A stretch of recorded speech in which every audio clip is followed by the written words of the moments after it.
And we're back. So welcome to Module 5, which is tying up our application back together with MongoDB, or sorry, with AngularJS and our Express backend. So we're putting everything together in this one, right?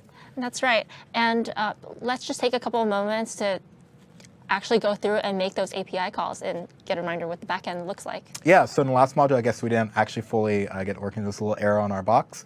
So if you just look at my box really quick, you'll see that we can create a request to our localhost API. This is all backed by MongoDB. It's the same implementation we had before. There's actually no functional difference. So it's just the application's hanging on the console.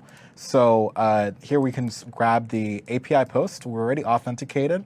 So we just simply do a application JSON post with a text field of like, this is a cheap, and your username that you're actually tweeting for.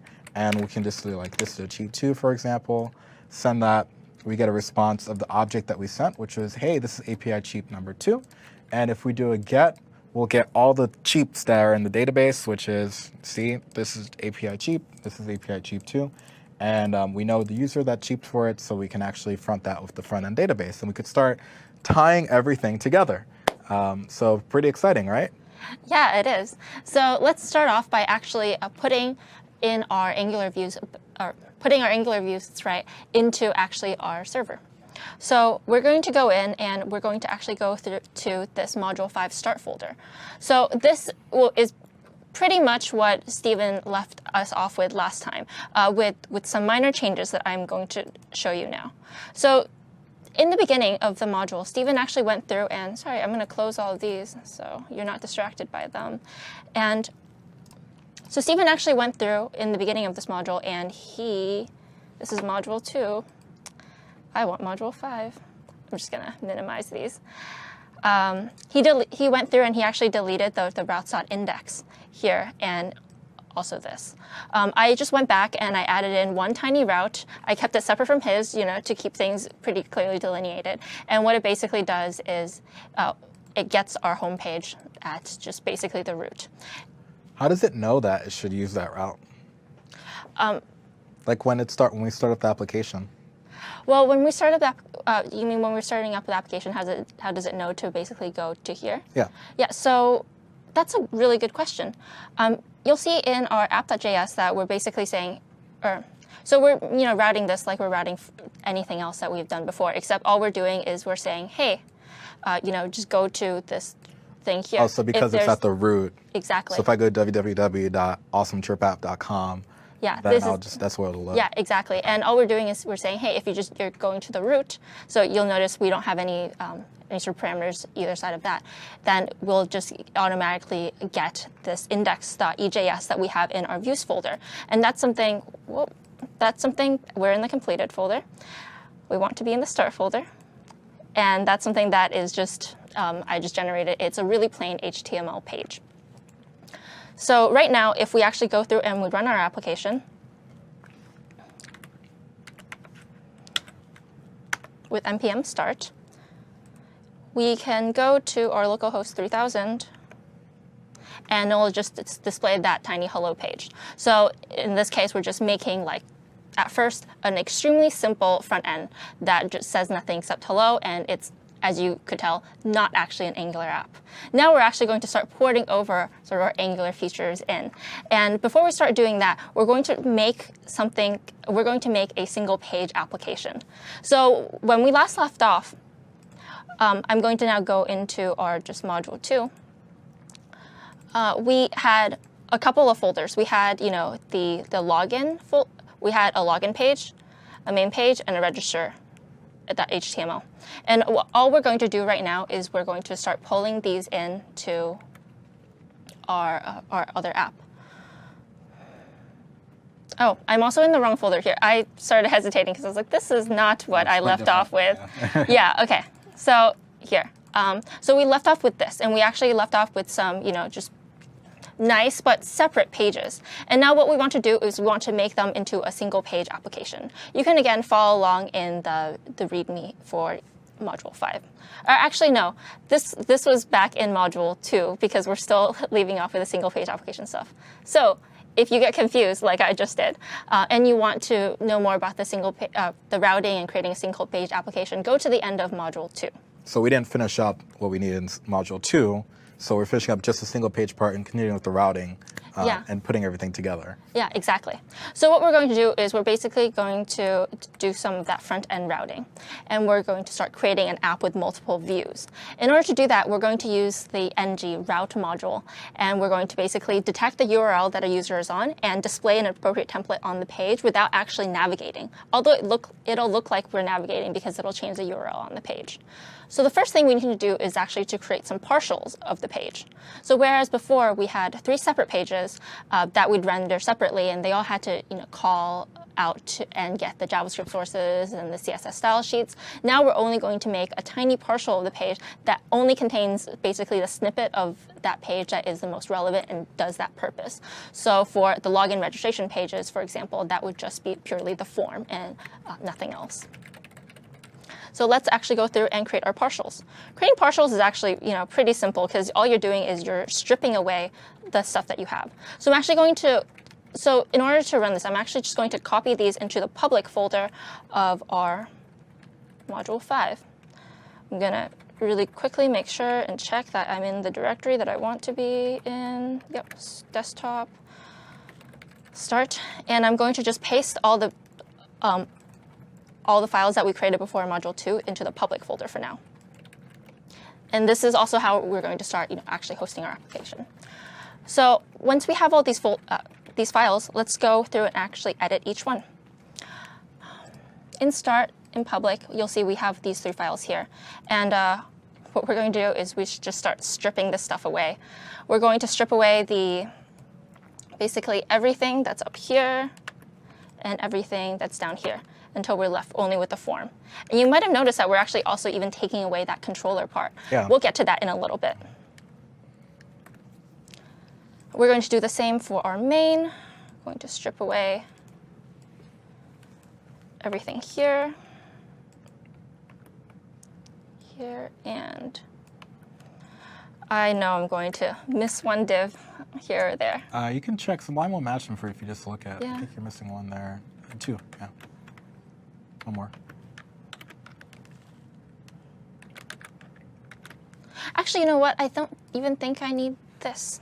I think I just need the clear fix. You're the boss. I mean, if the idea is to make our partials as small as they need to be, then smaller is better, I think. Ah, okay.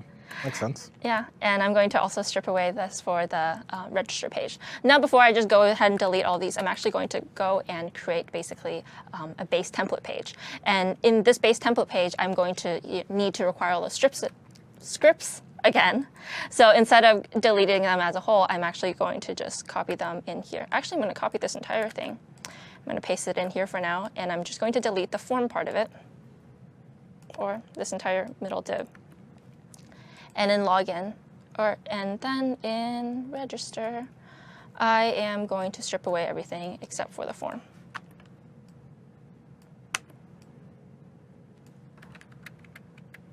So I know that was a little bit of a hectic process, but I hope you understand what I mean. We're basically transforming our previously pretty large HTML files into just these simple partials that only contain the exact parts that we need. So instead of repeating the poll for pulling in AngularJS and repeating pulling in the CSS, you're just going to do it once and I guess pull a Houdini and switch the pages without switching the pages. What are you doing? I'm gonna show you what I'm gonna do. So this is going to be our base that everything else is going to sit in. And in here we're going to call an ng view or div ng view. And in a little bit, we're basically going to say, hey, all that other stuff, as we need it, we're going to insert that stuff into basically this ng view div. So I'm going to save this as index.html here. OK, so now that we have that, oh, no, I'm still in my demo. Just wanted to make sure I didn't have more slides I wanted to show you guys. So now that we have this ng view here, well, we'll also need to kind of start adding that routing in our controller. So in order to add routing to controller, let's go in and look at our. Are these the same kind of routes in Express? Yeah, so I mean, the routing actually works pretty similarly as the way that it does in Express, except we're kind of faking things here. So we're going to, in a moment, I'm going to show you how I'm going to do the routing. But basically, the routing here, it doesn't actually go to these different endpoints. It'll detect what URL you're at, and it'll automatically show you that page in the view, but it's not going to go to a different link. So I think as a user, you'll see this routing work, and it'll basically seem kind of like what it's doing in Express. So let's start by doing our routing. The first thing we're going to need is we're actually going to need one dependency. We're going to need ng-route. And I think I need to put these in braces. So ng-route isn't something that's actually included in with the typical Angular package. So we actually need to pull this down from our CDN and into our index here as another script. Now, I've added this somewhere here, and I'm just going to copy and paste this in. Is that because there could be more than one router for Angular? Or? Yeah, so Angular actually has a couple of different routers. The ng-route is one that is standard with Angular. But there's also another quite popular one called UI route, and it has a couple more features. But I just want to stick with the basics for today. Whatever Angular says is there, that's what we're going to use, and not get too fancy. So I'm just going to paste that in under here before chirp apps, of course. Wait, I don't want to. I'm sorry. I don't want to purchase that license right now. Apologies, everyone. And I'm actually going to go back. And yeah, so this is what we're going to do. We're going to create routing similar to this. So I'm going to paste this in, and then I'll just describe this, because I think it's so much clearer once you actually see this in action. So what we're doing now is we're actually going to use route provider, which is how Angular actually decides which or what happens when a user goes to a URL and what we should display on the page. So for instance, when we just go to the root, we want the template that we're going to use to be the main HTML. And we want our controller to be our main controllers. So in that way, that's why we don't need to define the controller explicitly in our main HTML again. That's why we could strip that out, because it's already going to know when it's using the main HTML template that, hey, we're going to need that main controller, and we're going to use that scope. And in a similar way, we're going to do that for login and also for registration. So when we hit the register or the login URL, it's going to automatically bring up either the login view or the register view as appropriate. And you'll see that we basically specify the same controller for each of those because they can share that one controller. So I'm going to save this. And I will try to run it. Now, before, in the Module 2 slides, we talked about having to use a sort of lightweight HTTP server to use this, and we're going to give much explanation. It's kind of fortunate that we're now doing this in Module 5 because we do have a server. We have our our Node server to actually serve out all this data statically, because otherwise we wouldn't be able to do so because we'd run into cross-origin request errors. Yeah, that just makes it simpler. I guess, but in production though, if you're actually doing this at full scale, another option is you can serve out your Angular app on the CDN, the whole app, and then just set your server to implement cross-origin resource sharing. And afterwards, you can use the same server, but share out, spread out the application on the CDN itself to kind of reduce the workload on the server. Yeah, absolutely. So now we can actually, so I've just ran the server with npm start. We've put everything in the public, and actually I'm going to show you where this happens in app.js. In app.js, what we're basically looking for is we're saying, so what we're doing is we're saying, hey, anything that's in the public folder, just serve that as static, and that's why all of our partials here can be viewed.